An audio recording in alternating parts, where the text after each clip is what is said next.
Jumlah laka di Manokwari meningkat selama operasi lilin.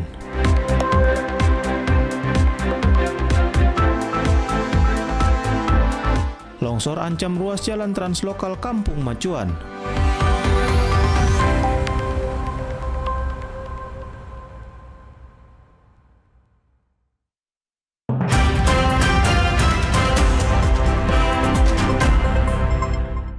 Selamat malam saudara, kami kembali hadir menjumpai Anda dalam program Berita Papua Barat hari ini, edisi Senin 5 Januari 2026.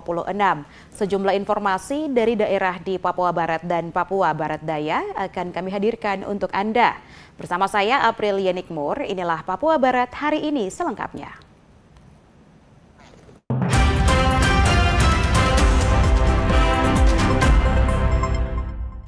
Saudara, Satuan Lalu Lintas Polresta Manokwari mencatat terjadinya peningkatan jumlah kecelakaan lalu lintas selama pelaksanaan operasi Lilin Mansinam Natal 2025 dan Tahun Baru 2026. Meski demikian, jumlah korban meninggal dunia mengalami penurunan jika dibandingkan dengan tahun 2024 lalu. Hal tersebut disampaikan Kasat Lantas Polresta Manokwari Ibtu Nurfa kepada TVRI Papua Barat Senin 5 Januari 2025. Setelah perayaan Tahun Baru, tepatnya 1 Januari 2026, personel piket Satlantas melakukan pengecekan data kecelakaan di seluruh rumah sakit yang ada di Kota Manokwari. Berdasarkan hasil pendataan, di Rumah Sakit Umum Daerah Manokwari tercatat 7 laporan kecelakaan lalu lintas dengan rincian 1 korban luka berat dan 6 korban luka ringan. Sementara itu di Rumah Sakit di Marakodim terdapat 2 laporan kecelakaan lalu lintas. Di Rumah Sakit Angkatan Laut tercatat 3 laporan kecelakaan dengan rincian 1 korban luka berat, 1 korban luka ringan, serta 1 korban meninggal dunia. Selanjutnya di Rumah Sakit DMC terdapat 2 korban luka ringan. Sedangkan di Rumah Sakit Bayangkara tercatat 1 laporan kecelakaan lalu lintas. Kasat Lantas menyebutkan, secara keseluruhan jumlah korban kecelakaan lalu lintas pada periode operasi Lilin Mansinam tahun ini masih relatif sama dengan jumlah kecelakaan sepanjang tahun 2025. Hari belakangan yang setelah operasi Lilin ini yang kami datakan ada beberapa kejadian laka dan yang kami himpun tanggal 1 setelah tahun baru itu kami sampaikan ke anggota untuk melakukan pengecekan korban kecelakaan lalu lintas. Di Rumah Sakit Umum itu ada 7 laporan laka lantas. Yang 1 luka berat, luka ringan ada 6. Untuk Rumah Sakit di Mara ada 2 laporan laka lantas, luka beratnya 2. Di Angkatan Laut kami cek ada 3 laporan laka. 1 luka berat itu dirujuk ke Dimara, 1 luka ringan, 1 MD yang laka tunggal. Yang di Rumah Sakit DMC ada 2 laporan laka, luka ringan 2, dan di Rumah Sakit Bayangkara ada satu laporan laka. Jadi untuk secara keseluruhan, untuk fatalitas agak menurun, cuma untuk jumlah laka masih kurang lebih hampir sama dengan tahun lalu. Jadi ya kami mengimbau untuk di 2026 ini kami mengimbau untuk selalu tertib berlalu lintas, selalu gunakan helm untuk keselamatan pribadi dan jangan ugal-ugalan, terutama di saat malam minggu yang kami monitor terus ini. Kami laksanakan patroli, kami lakukan kegiatan preventif untuk pencegahan. Cuma masih ada beberapa kendaraan-kendaraan yang masih sering balap-balap di sini. Jadi mungkin kami ke depan, kami sudah sampaikan ke Bapak Kabak Opido tadi untuk kita laksanakan patroli skala besar untuk menghindari lagi balap-balap liar seperti ini. Dan mungkin ke depan kami... Meski jumlah kecelakaan mengalami peningkatan, namun jumlah korban meninggal dunia mengalami penurunan. Oleh karena itu, Satlantas Polresta Manokwari terus mengimbau pada seluruh pengguna jalan agar senantiasa tertib berlalu lintas demi keselamatan bersama. Natalindo Kerewai, TVRI Papua Barat melaporkan. Saudara, Kepolisian Resor Kota Polresta Manokwari, Papua Barat mengungkap sedikitnya 3 kasus menonjol yang menjadi perhatian luas masyarakat sepanjang tahun 2025.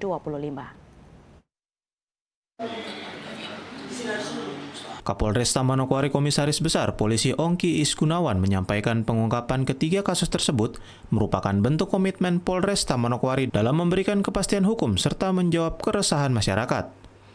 Kasus menonjol pertama adalah pengungkapan pembunuhan istri seorang pegawai kantor pelayanan pajak Pratama Manokwari yang terjadi pada 12 November 2025. Dalam kasus ini, Polresta Manokwari menetapkan seorang pria bernama Yahya Himawan, usia 29 tahun sebagai tersangka. Kapolresta menjelaskan tersangka nekat menghabisi nyawa korban karena terlilit utang akibat perjudian daring. Kasus ini menyita perhatian publik karena korban sempat dilaporkan menghilang sebelum akhirnya diketahui dibunuh, dimutilasi, dan jasadnya dimasukkan ke dalam septic tank. Kasus menonjol kedua terjadi pada 26 November 2025 saat Satuan Reserse Kriminal Polresta Manokwari mengungkap pembunuhan terhadap seorang asisten rumah tangga bernama Indri. Korban ditemukan meninggal dunia di dalam mobil Toyota Innova di kawasan Pasir Putih Manokwari. Hasil otopsi menunjukkan korban mengalami patah tulang rusuk dan luka di kepala akibat penganiayaan. Dalam kasus ini, polisi menetapkan 3 orang tersangka, yaitu Hudi Gosyan, pemilik Wisma Gaya Baru Wosi, istrinya Luciana Lawrence, serta anak mereka Febrian Gosyanto. Sedangkan kasus menonjol ketiga adalah tabrak lari yang terjadi pada 10 November 2025 di Jalan Yosudarso. Kasus ya mudah-mudahan saya berharap yang terakhir tidak ada lagi tentang pembunuhan berencana terhadap korban Reski Kinarda yang 38 tahun yang tubuhnya dimutilasi dan dimasukkan ke dalam septic tank. Juga karena judul lagi judul lain. Kemudian kasus sebutannya kalau dibilang pembunuhan secara langsung bukan pembunuhan itu si Lawrence ini. Lawrence kan? Iya. Ya. Yang di Pasir Putih itu? Ya, Lucy, Febrian, sama satu lagi?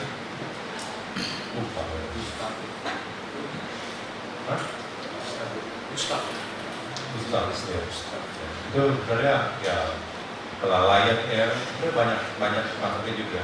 Kan makanya kita lapis, kita koordinasi dengan JPU untuk bisa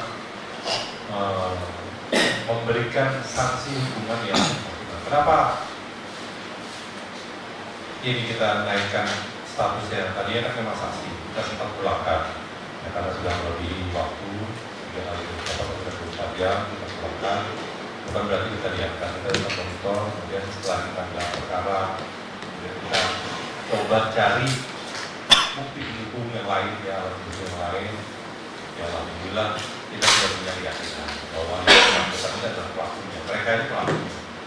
Kapolresta Manokwari menegaskan pihaknya akan terus meningkatkan kinerja dan profesionalitas dalam penegakan hukum guna memberikan rasa aman dan keadilan bagi masyarakat. Natalindo Kerewai, TVRI Papua Barat melaporkan. Saudara Kapolresta Manokwari Komisaris Besar Polisi Ongki Isgunawan memimpin langsung pemusnahan barang bukti minuman keras dan narkotika hasil pengungkapan kasus sepanjang tahun 2025 yang lalu.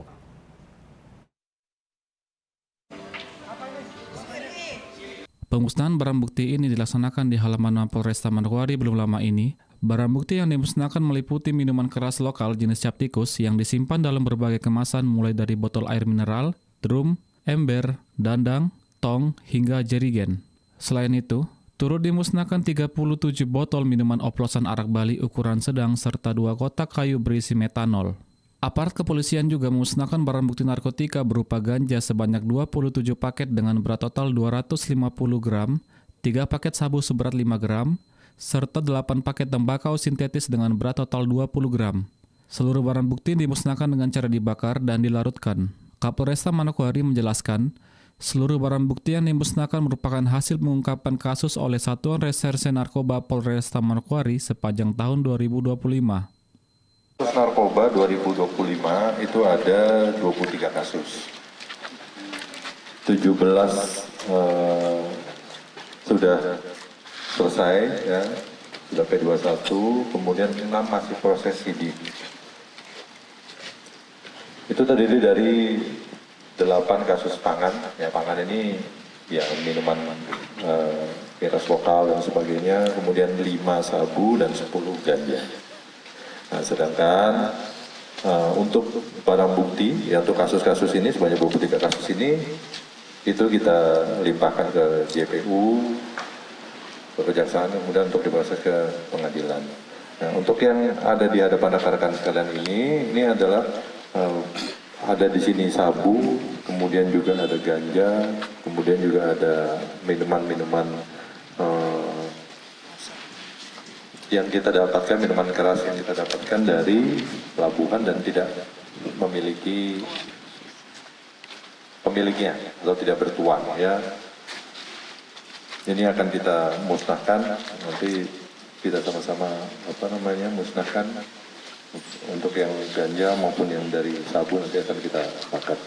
Sepanjang tahun 2025, Satuan Narkoba Polresta Manokwari berhasil mengungkap 23 kasus terdiri dari 8 kasus pangan, 5 kasus sabu, dan 10 kasus ganja.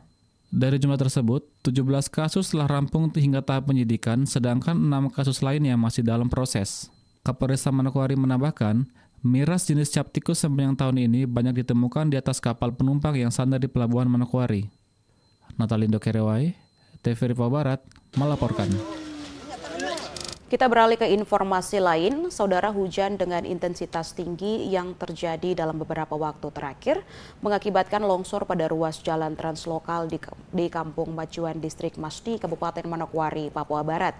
Kondisi ini mengancam badan jalan yang menjadi akses penghubung antar wilayah.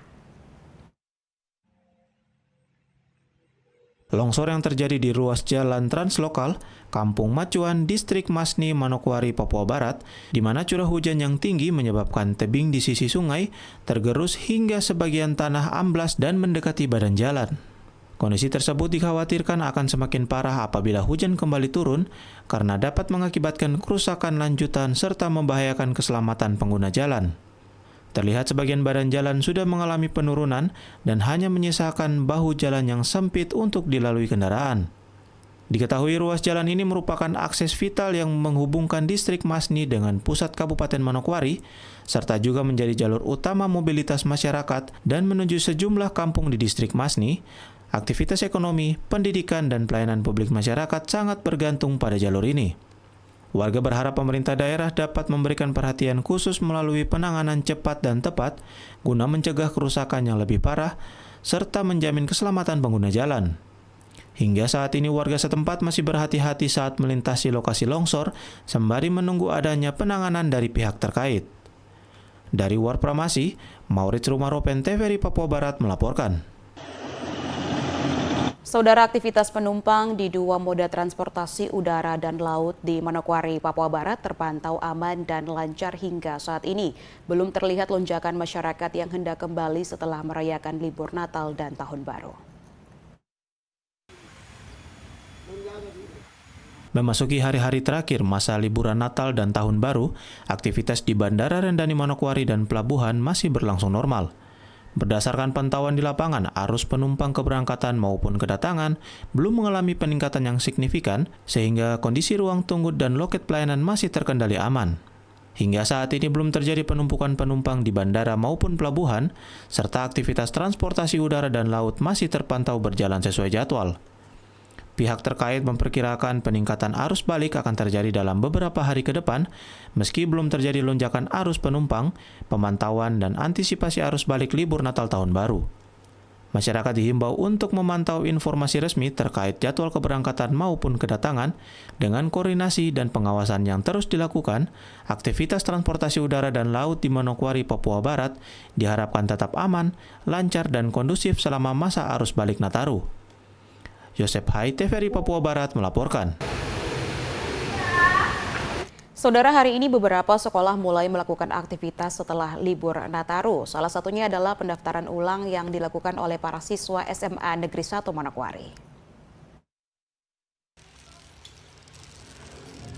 Euforia liburan Natal tahun 2025 dan Tahun Baru 2026 selama kurang lebih 2 minggu kini telah usai. Beberapa sekolah terlihat mulai melakukan aktivitas di lingkungan sekolah. Sekolah yang sudah mulai melakukan aktivitas di lingkungan sekolah adalah SMA Negeri 1 Manokwari. Salah satu sekolah unggulan di Manokwari, Papua Barat tersebut terlihat didatangi para siswa untuk melakukan pendaftaran ulang setelah libur sekolah. Para siswa dijadwalkan datang ke sekolah hanya untuk melakukan pendaftaran ulang, dan setelah terdaftar, siswa kemudian dipulangkan oleh para guru. Beberapa siswa mengaku bahwa kurang lebih aktivitas belajar mengajar akan benar-benar kondusif dilakukan pada 1 atau 2 hari mendatang. Selain itu, terlihat juga hampir semua ruang belajar yang masih tertutup rapi, menandakan belum adanya aktivitas belajar mengajar. Proses pendaftaran ulang dilakukan di pendopo sekolah, sehingga aktivitas di hari pertama masuk sekolah tersebut hanya terpusat di satu tempat. Terlihat lingkungan sekolah yang masih sunyi, namun antusias para siswa untuk hadir melakukan pendaftaran ulang tetap terasa. Diharapkan agar dalam minggu ini aktivitas belajar mengajar kembali dapat berjalan dengan kondusif, tidak hanya di SMA Negeri 1 Manokwari, namun juga di sekolah lainnya. Aprilia Nikmur, TVRI Papua Barat, melaporkan. Saudara, usai libur hari raya, harga komoditi seperti cabai, tomat, dan sayur mengalami penurunan harga dibandingkan hari raya kemarin. Sedangkan harga wortel dan kentang masih tinggi karena masih mengandalkan impor dari luar Papua Barat. Liburan Natal 2025 dan Tahun Baru 2026, meski sudah usai, harga komoditi seperti cabai dan tomat dan sayur mayur di Pasar Wosi, Manokwari mengalami penurunan. Dari pantauan tim TVRI, harga bahan kebutuhan pokok terpantau terdapat harga yang bervariasi. Sejumlah komoditas seperti cabai 75.000 per kilo dan tomat 13.000 per kilo mengalami penurunan. Jika dibandingkan pada hari raya, cabai di harga 120.000 per kilo dan tomat di harga 20.000 per kilo. Sementara untuk harga bahan pokok lainnya yang masih tinggi, seperti wortel dan kentang, hal tersebut disebabkan karena keterbatasan transportasi laut dalam pengiriman dari distributor. Di hari kelima bulan Januari 2026, aktivitas pasar sudah berjalan, namun jumlah pedagang dan juga pembeli terlihat masih sangat kurang dibandingkan hari biasanya. Liberty Rumruren, TVRI Papua Barat melaporkan. Saudara, informasi selanjutnya akan kembali kami hadirkan setelah jeda berikut ini. Tetaplah bersama kami.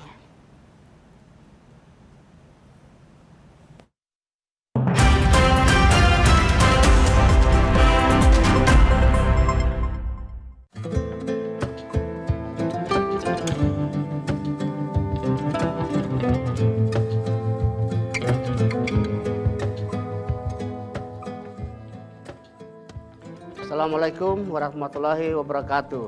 Salam sejahtera bagi kita semua. Om Swastiastu, Namo Buddhaya, salam kebajikan. Dalam semangat Hari Amal Bakti Kementerian Agama ke-80, saya Barnabas Dewan Siba, PLT Kepala Kantor Wilayah Kementerian Agama Provinsi Papua Barat, beserta ASN dan Dharma Wanita Persatuan, mengucapkan selamat memperingati Hari Amal Bakti Kementerian Agama Republik Indonesia ke-80, mengusung tema Umat Rukun dan Sinergi, Indonesia Damai dan Maju. Kementerian Agama terus berkomitmen untuk memperkuat kerukunan umat beragama, membangun sinergi lintas sektor, serta menghadirkan pelayanan keagamaan yang profesional dan berintegritas.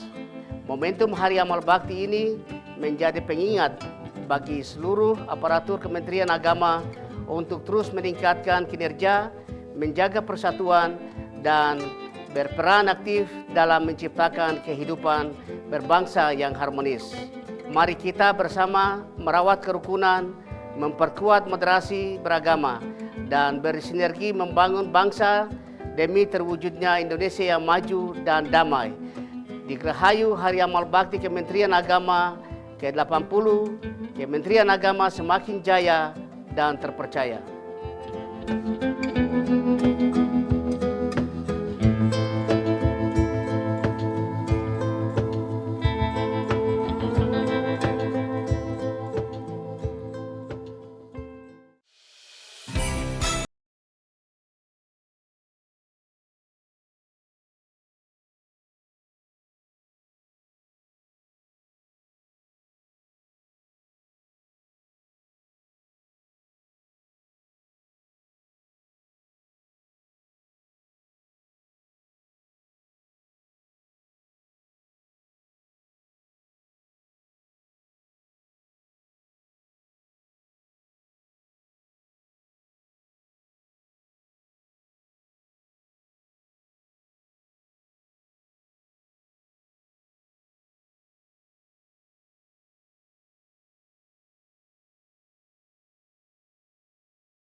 Terima kasih Anda masih bersama kami.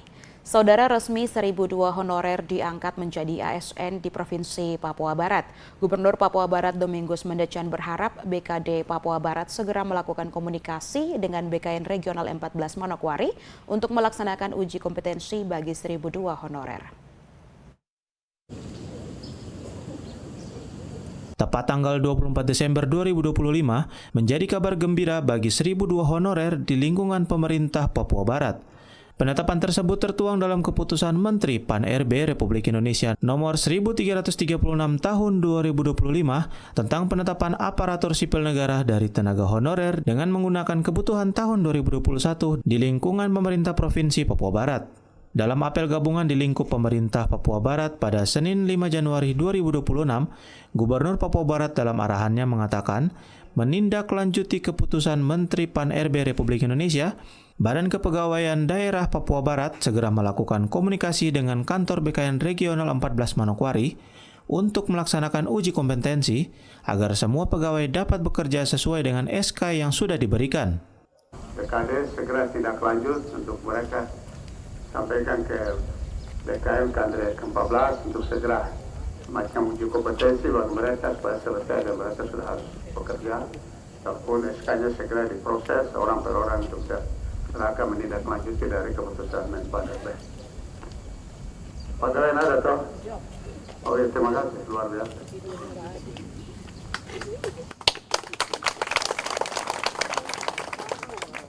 Dengan ditetapkannya 1002 honorer sebagai ASN di lingkup pemerintah Papua Barat, dengan SK Menteri Pan-RB Republik Indonesia memberi kepastian bagi pegawai dapat bekerja dan menjabat sesuai dengan tugas dan fungsi yang diberikan.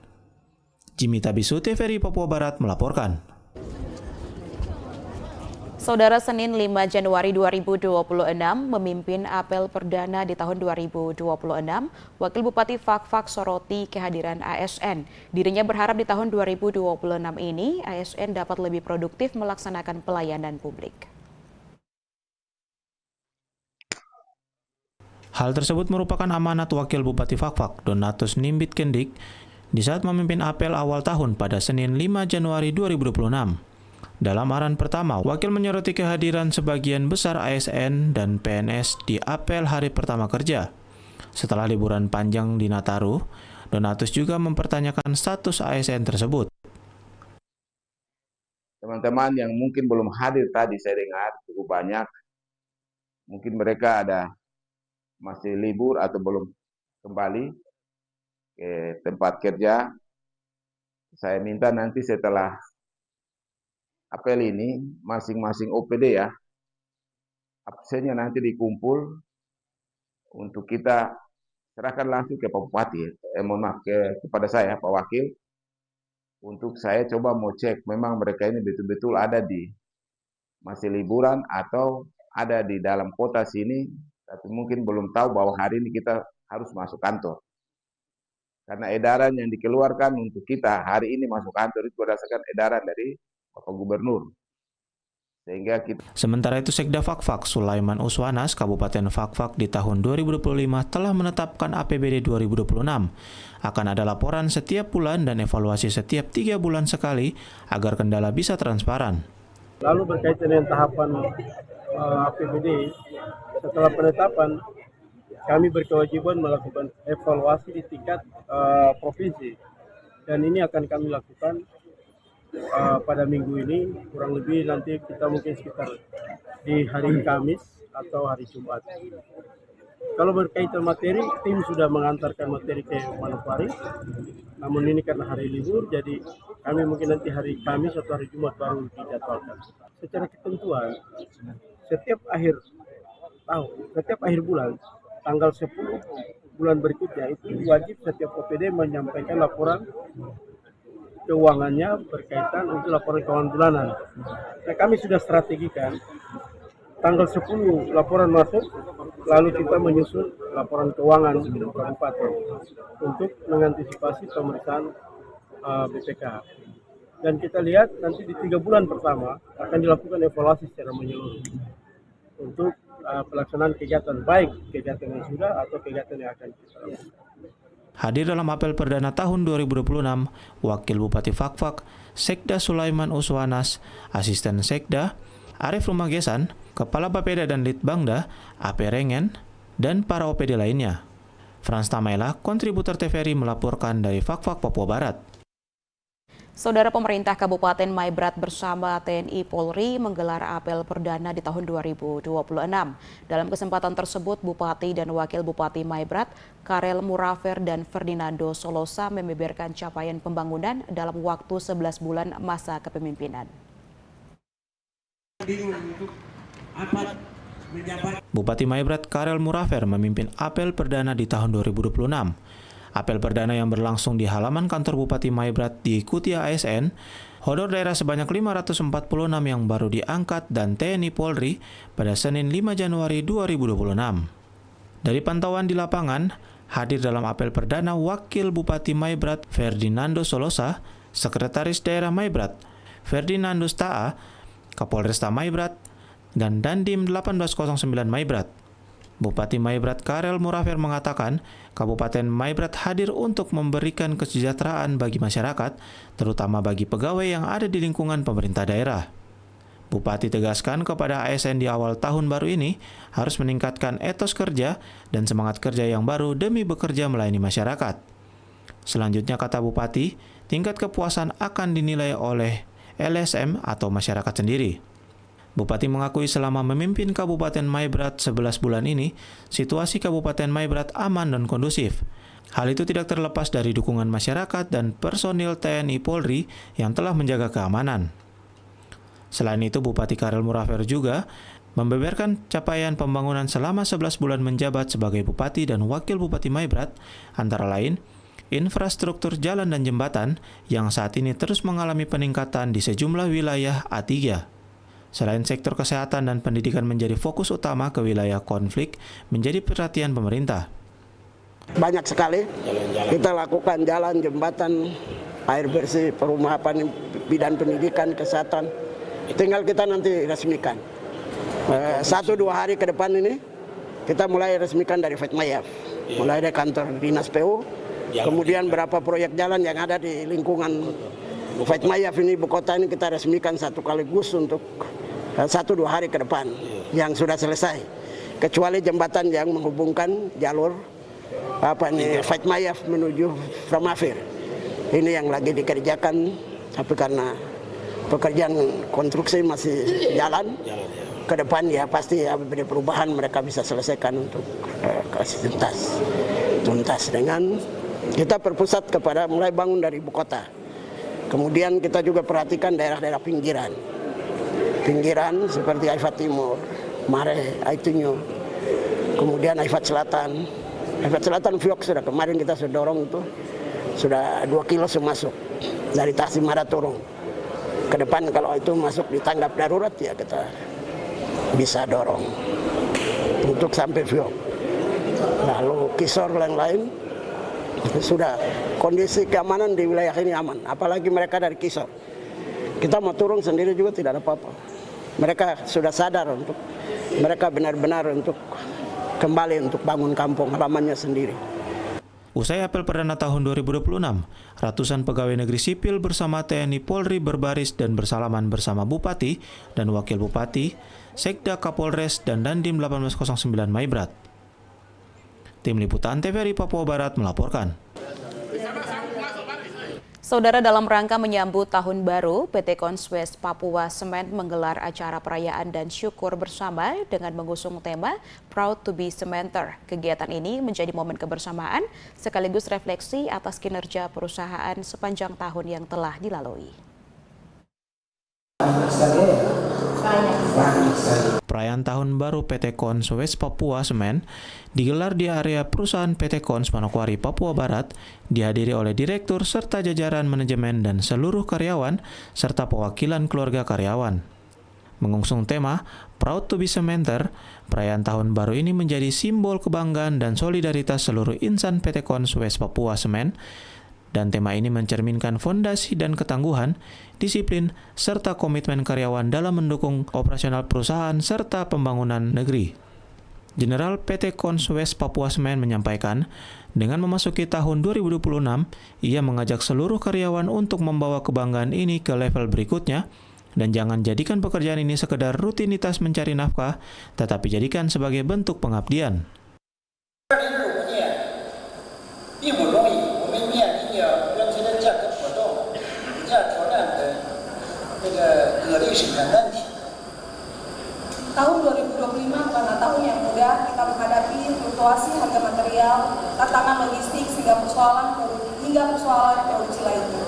但是凭借大家的奉献精神，我们的工厂依然屹立不倒，生产线繁忙运转，为印尼国家建设做出了切实的贡献。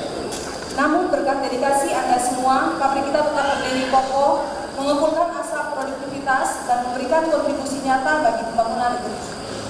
进入2026年，我希望广大员工将这份自豪感提升到新的高度。我们的目标非常明确。 Memasuki tahun 2026, saya mengajak karyawan sekalian untuk membawa kebanggaan ini ke level berikutnya.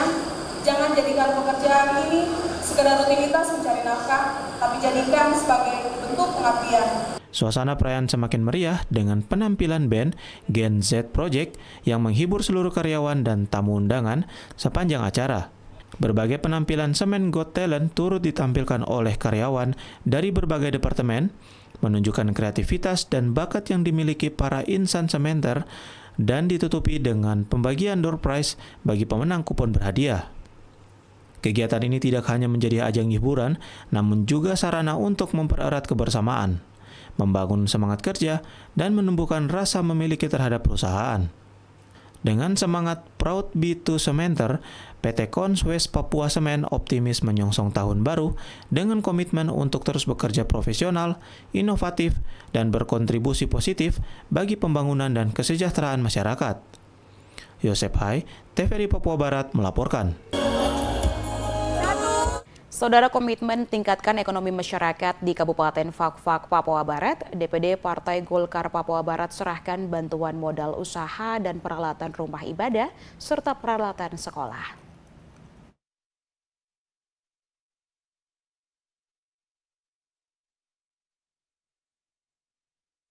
Hal tersebut disampaikan Samaun Dahlan dalam sambutan Natal pada Natal Oekumene tahun 2025. Natal Gabungan Masyarakat ASN TNI Polri pada Senin 29 Desember 2025 di Gedung KONI Fak-Fak. Dalam sambutannya, Bupati Fak-Fak Samaun Dahlan mengatakan tantangan pembangunan ke depan tentu tidak ringan. Namun saya yakin apabila kita bekerja dengan hati yang tulus, jujur, disiplin, serta mengedepankan nilai kasih dan damai, maka Kabupaten Fak-Fak akan semakin maju, sejahtera, dan tetap terjaga dalam kedamaian. Samaun juga memberi apresiasi kepada panitia penyelenggara secara khusus PHBK Kabupaten Fak-Fak serta seluruh pihak yang telah mendukung terselenggaranya perayaan Natal ini. Kiranya segala jerih payah yang dilakukan menjadi berkat bagi kita semua. Akhir sambutan, Samaun Dahlan berharap melalui perayaan Natal ini, marilah kita pulang dengan hati yang damai, penuh kasih, serta membawa terang bagi keluarga, lingkungan kerja, dan masyarakat sekitar. Semoga sukacita Natal menyertai langkah kita dalam menjalankan tugas dan pelayanan bagi daerah tercinta.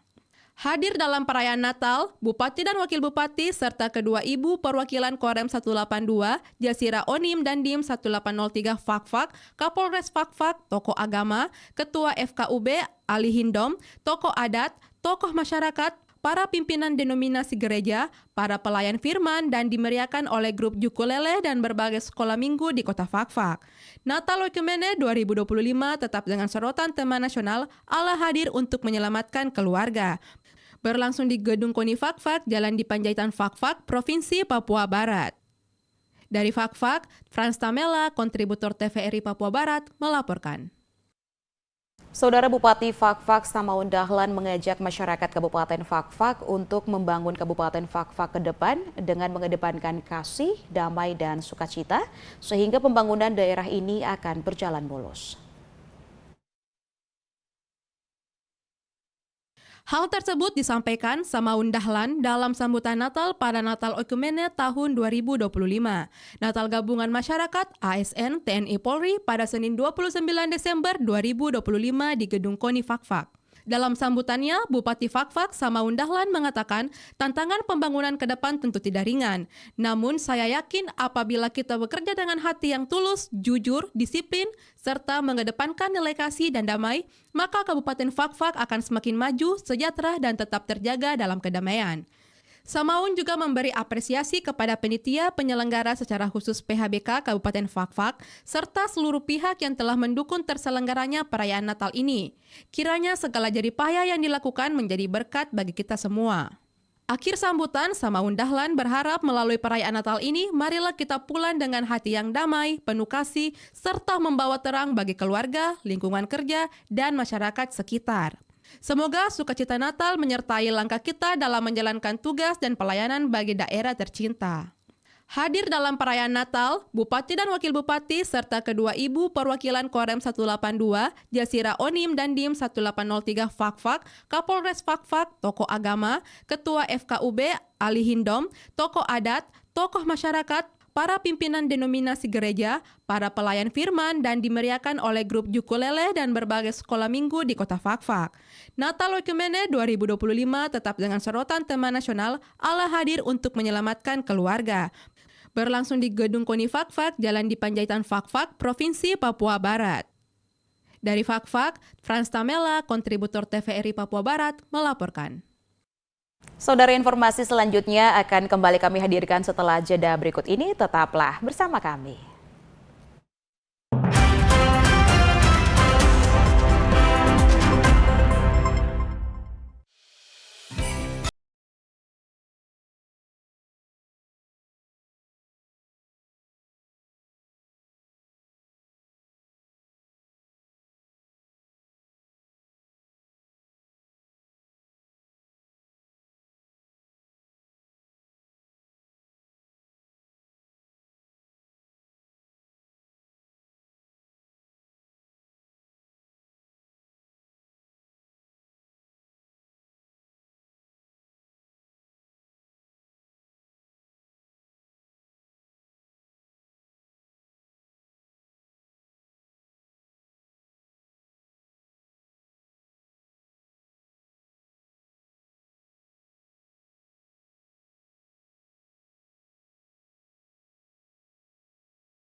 Terima kasih Anda masih bersama kami. Saudara, setelah menempuh perjalanan panjang, tim wisata rohani asal Papua Barat akhirnya memasuki tanah perjanjian Israel usai menyelesaikan rangkaian kunjungan rohani di Mesir. Rombongan wisata rohani yang berjumlah 58 orang ini sebelumnya mengikuti ziarah rohani di Kairo, Mesir selama hampir 4 hari. Setelah itu, para peserta melanjutkan perjalanan menuju Israel untuk mengunjungi sejumlah lokasi bersejarah dan bernilai spiritual tinggi. Setibanya di Israel, kunjungan rohani diawali dengan mengunjungi Laut Mati dan wilayah Yeriko. Di kawasan ini terdapat Bukit Pencobaan yang diyakini sebagai tempat Yesus dicobai oleh iblis. Lokasi tersebut menjadi salah satu titik penting dalam perjalanan rohani rombongan. Edward Nunaki mengungkapkan rasa syukur karena dapat berada langsung di Laut Mati yang menurutnya merupakan salah satu ciptaan Tuhan yang begitu luar biasa. Laut Mati ini memang mujizat Tuhan buat untuk bangsa Israel dan untuk menjadi berkat buat seluruh bangsa di dunia. Dan hari ini sebagai orang di ujung bumi bisa menikmati ciptaan Tuhan. Bersyukur yang luar biasa. Saya bersyukur untuk itu. Sementara itu, peserta lainnya, Maria, mengaku senang karena di Laut Mati mereka dapat merasakan pengalaman mengoleskan lumpur Laut Mati yang dipercaya bermanfaat bagi kesehatan kulit. Hari ini kita mengunjungi Laut Mati. Di daerah Laut Mati sangat banyak mineral. Salah satunya lumpur. Lumpur Laut Mati sangat baik buat kesehatan kulit. Kami peserta semuanya hari ini mencoba lumpur dari Laut Mati. Kunjungan ke Laut Mati ini merupakan pengalaman pertama bagi tim wisata rohani asal Papua Barat, sekaligus menjadi momen tak terlupakan dalam perjalanan rohani di Tanah Perjanjian. Dari Israel, Natali Dukerewai, TVRI Papua Barat, melaporkan. Saudara peserta ziarah rohani Provinsi Papua Barat yang tengah berada di kota Bethlehem menerima kunjungan langsung Wali Kota Bethlehem, Maher Nikolaus Canawati. Kunjungan tersebut berlangsung dalam suasana hangat dan penuh keakraban. Dalam pertemuan tersebut, Wali Kota Bethlehem menyampaikan ucapan selamat datang kepada rombongan ziarah rohani dari Papua Barat, serta mengapresiasi kehadiran para peziarah yang datang untuk berdoa dan mengenang peristiwa kelahiran Tuhan Yesus Kristus di kota bersejarah tersebut. Shalom, selamat pagi. Hari ini kami ada di kota Bethlehem dan kami bersama dengan Wali Kota Bethlehem, Mr. Maher. Dan beliau akan mengucapkan selamat Natal dan memberikan sambutan kehadiran kami grup dari Shalom Papua dari Papua Barat. Good morning from Bethlehem. I would like to say to all of you from Shalom Papua and from all of Indonesia, Merry Christmas. Selamat Natal, and I'm very happy to see you all here in Bethlehem. God bless you. We are waiting for you. Come again and Merry Christmas. Beliau menyampaikan selamat Natal dan beliau senang sekali karena kehadiran kita semua dari Papua Barat. Dan beliau mengucapkan khususnya untuk Bapak Gubernur Papua Barat, terima kasih karena telah mengutus hamba-hamba Tuhan dari Papua Barat. Selamat Natal, kata beliau. Selamat Natal. Rombongan ziarah rohani Papua Barat juga menyampaikan rasa terima kasih atas sambutan yang diberikan serta berharap kunjungan ini dapat mempererat hubungan persaudaraan dan memperkuat nilai-nilai perdamaian antar umat beragama. Ya, baik, puji Tuhan, hari ini kami boleh diizinkan Tuhan dan kami bisa menginjak tanah suci ini di Israel, di tanah Bethlehem. Kebetulan pas kami berada di salah satu supermarket yang dimiliki oleh Wali Kota Bethlehem. Luar biasa, Pak Wali Kota ini rendah hati bisa kunjungi sama kita, berfoto bersama dengan kita, dan kita saling bertukar pikiran. Ini salah satu kemuliaan dari Tuhan. Bahkan ini juga satu susah kita memiliki pemimpin seperti begini. Terima kasih.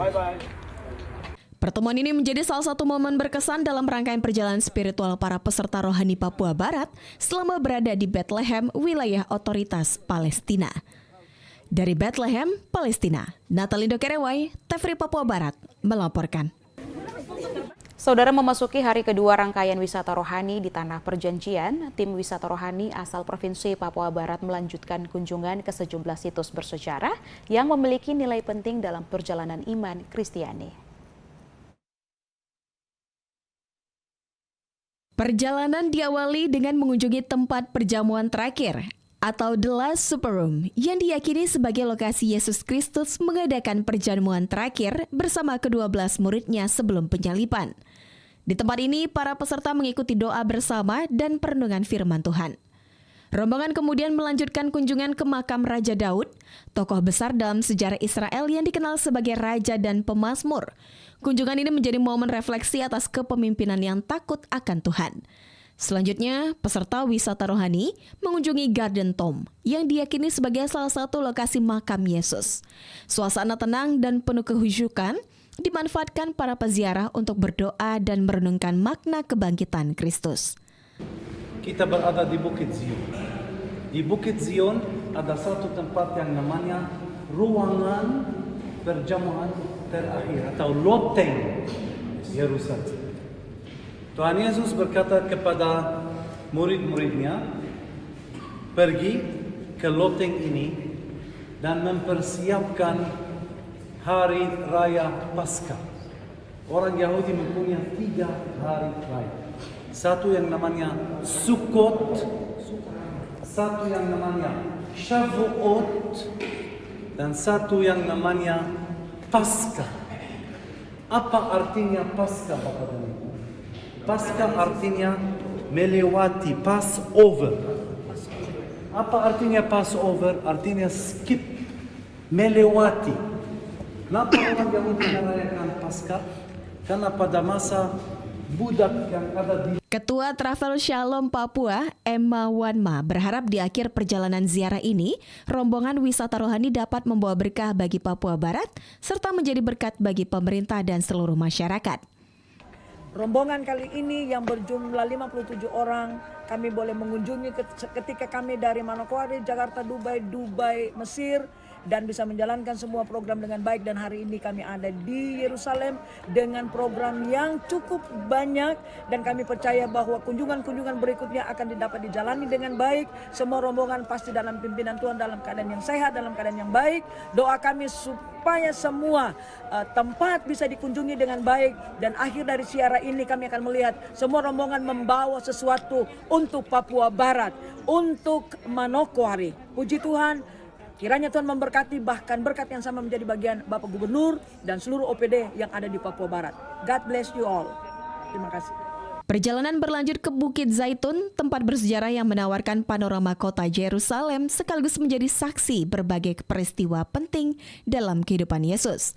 Dari Bukit Zaitun, rombongan turun menuju Taman Getsemani, lokasi Yesus berdoa dengan penuh pergumulan sebelum penangkapannya. Dari Yerusalem, Israel, Natalinda Kerewai, TVRI Papua Barat, melaporkan. Saudara, tim ziarah rohani asal Provinsi Papua Barat melanjutkan rangkaian perjalanan spiritual mereka di Tanah Suci Israel. Memasuki hari ketiga, rombongan mengunjungi sejumlah tempat bersejarah yang penuh makna iman Kristiani, salah satunya yakni ke Tembok Ratapan.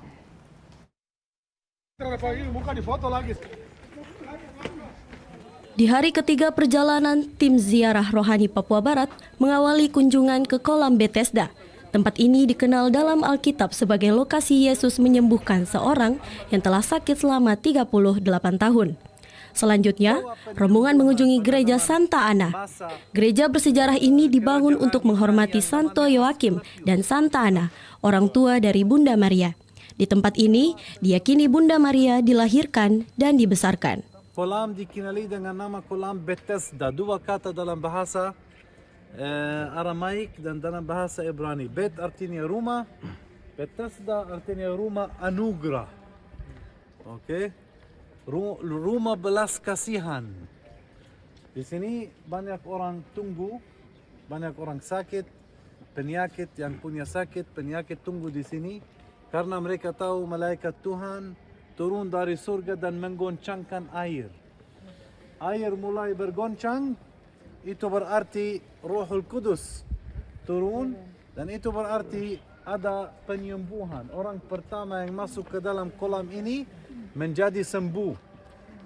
Setelah berdoa dan mendengarkan penjelasan sejarah rohani, para peziarah melanjutkan perjalanan ke Tembok Ratapan. Di lokasi suci ini, para peserta ziarah menyaksikan dan merasakan suasana doa umat Yahudi dari berbagai negara. Samuel Mandoen, peserta ziarah rohani, menyampaikan ucapan syukur karena dapat mengunjungi dan melihat langsung saksi-saksi sejarah iman atas karya dan kebaikan Tuhan Yesus. Ia juga mengungkapkan terima kasih kepada pemerintah Provinsi Papua Barat, Biro Kesejahteraan Rakyat, serta Travel Shalom Papua yang telah memfasilitasi perjalanan ziarah tersebut. Shalom, selamat pagi. Saya Samuel Mandoen. Hari ini berada di Israel, di Tembok Ratapan. Saya mengucap syukur buat kebaikan Tuhan, bisa menyaksikan kebaikan Tuhan. Yang tadi kami sudah lewati beberapa saksi-saksi sejarah tentang kebaikan Tuhan Yesus. Saya sangat mengucap syukur buat khususnya pemerintah Provinsi Papua Barat dan juga kepada Kepala Biro Kesra dan beserta staf. Dan juga saya mengucap syukur buat Shalom Papua yang telah membawa kami bisa menyaksikan kebaikan Tuhan. Tidak hanya cerita di Alkitab, tapi kami bisa melihat dan menceritakan kebaikan Tuhan ini buat orang Papua supaya terus percaya kepada Tuhan Yesus yang luar biasa. Sementara itu, Ketua Travel Shalom Papua, Emma Wanma, bersyukur karena seluruh peserta ziarah diberikan kesehatan selama menjalani perjalanan rohani di Tanah Perjanjian. Selanjutnya, rombongan dijadwalkan akan melanjutkan perjalanan ke wilayah Galilea dan negara Yordania untuk mengunjungi sejumlah situs bersejarah Alkitab. Shalom dari Western Wall atau Tembok Ratapan. kami rombongan boleh bersyukur kepada Tuhan karena Tuhan baik memimpin kami dalam perjalanan, dan hari ini kami akan menuju ke Galilea dari terakhir kunjungan di Western Wall atau Tembok Ratapan, dan kami akan bersama-sama berangkat ke Galilea untuk menginap di sana dan selanjutnya ke Jordania. Puji Tuhan sampai hari ini semua grup dalam keadaan yang baik, keadaan yang sehat. Terima kasih untuk pemerintah Provinsi Papua Barat, terima kasih untuk Bapak Gubernur. Puji Tuhan, Tuhan Yesus memberkati dari kota Yerusalem, dari the Western Wall atau Tembok Ratapan Israel. Haleluya, amin. Kunjungan ke berbagai situs bersejarah ini menjadi momen refleksi dan penguatan iman bagi para peserta ziarah rohani asal Papua Barat selama berada di tanah perjanjian. Dari Yerusalem, Israel, Natalindo Kerewai, TVRI Papua Barat melaporkan. Saudara, Gereja Surgawi Sharm el-Sheikh di Mesir menjadi salah satu destinasi rohani yang memukau setiap pengunjung. Katedral ini dikenal sebagai salah satu gereja terbesar di Mesir dengan keindahan arsitektur yang sederhana namun syarat makna spiritual.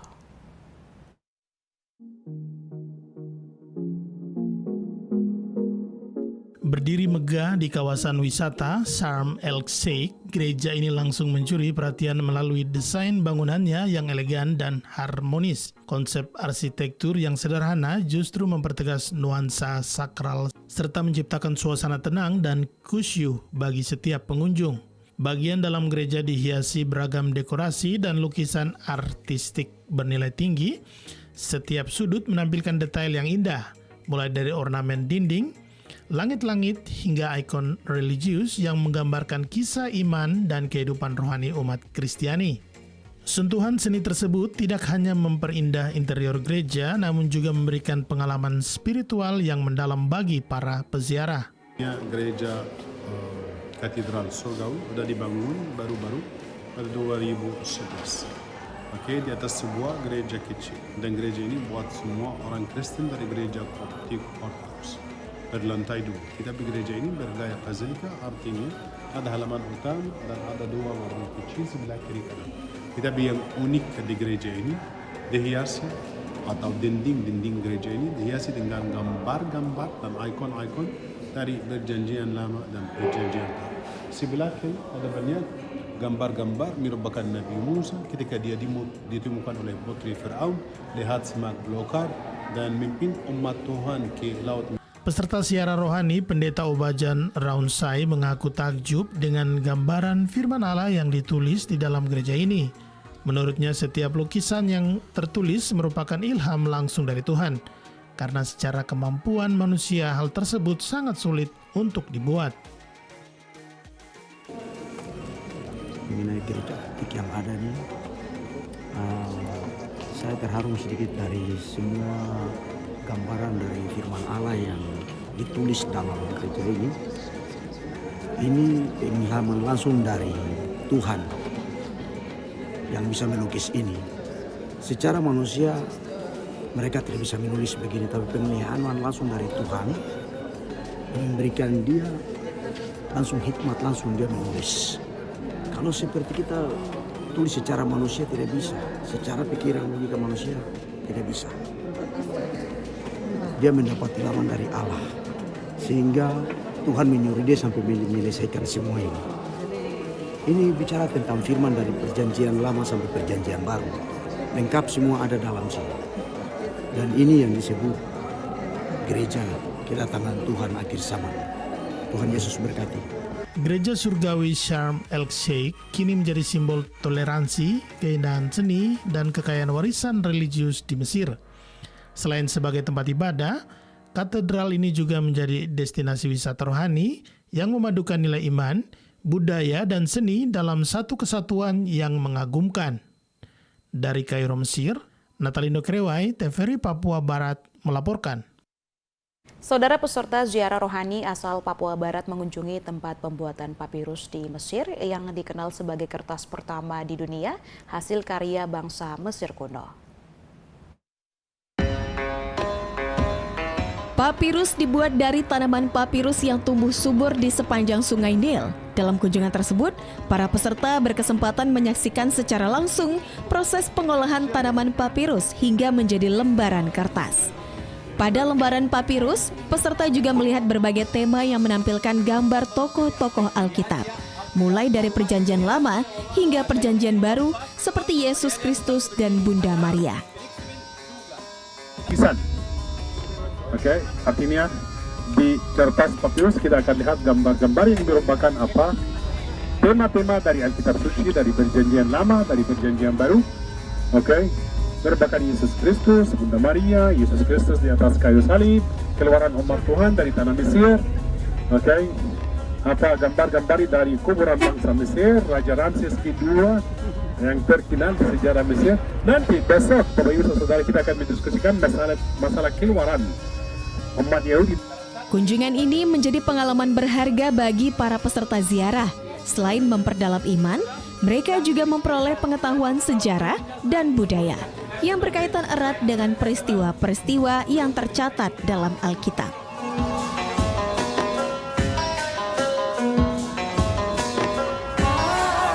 Dari Kairo, Mesir, Natali Dokerewai, TVRI Papua Barat, melaporkan. Dan saudara, informasi tadi sekaligus menutup jumpa kita pada Papua Barat hari ini, edisi Senin 5 Januari 2026. Mewakili seluruh kerabat kerja yang bertugas, saya April Yenikmur pamit undur diri dari hadapan Anda. Terima kasih atas kebersamaan Anda, selamat malam dan sampai jumpa.